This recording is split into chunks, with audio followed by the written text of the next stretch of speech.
নারী দিবসে আজকে আমরা পেয়ে গেলাম রীনা দত্ত দিদিকে। আজকে শুনে নেব এই নারী দিবসে ওনার কঠিন লড়াই, নারী হিসেবে এই সমাজে কিভাবে উনি করে চলছেন। নমস্কার দিদি আপনাকে। নমস্কার। হ্যাঁ, আজকে নারী দিবস।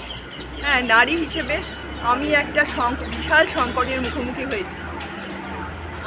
আমি যখন আমার বয়স তখন কি বলবো, মধ্য গগনে, সেই সময় হঠাৎ করে আমার স্বামী এবং সন্তানকে আমি হারিয়ে ফেলি। ছেলের তখন প্রায় 25 বছর বয়স, ইঞ্জিনিয়ারিংয়ের ফাইনাল ইয়ার, তার চাকরি ঠিক হয়ে গেছে, শুধু একটা সেমিস্টার বাকি। তখন পরীক্ষা দিয়ে কত কল্পনা, ছেলে ইঞ্জিনিয়ার হবে, ছেলে চাকরি পাবে। আবার বলতো, মা চাকরি পেয়ে কিন্তু প্রথমে তোমাকে আমি হাত খরচা দেবো, কারণ তুমি তো চাকরি করো না। আমি না এটা এখনও ভুলতে পারি না। আর আমার স্বামী, দুজনেই চলে গেলেন চিকিৎসার গাফিলতির শিকার। আজ পর্যন্ত লড়াই করে আমি কোনো বিচার পাইনি। এবার আমি একা হয়ে গেলাম।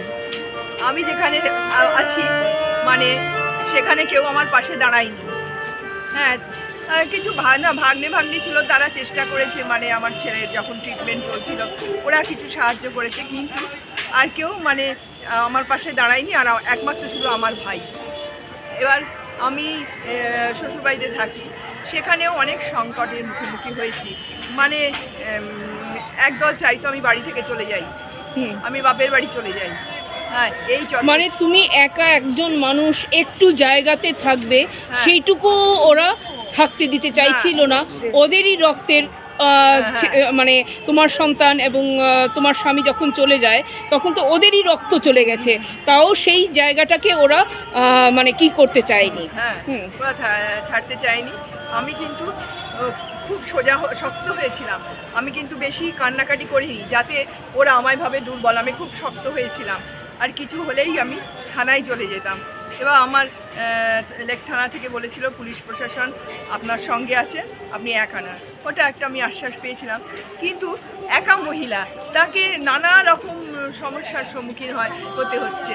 আর আগে তো আমার বাবা, আমি একমাত্র মেয়ে, এবার বাবা তো যতটা পেরেছে আগলে রেখেছে।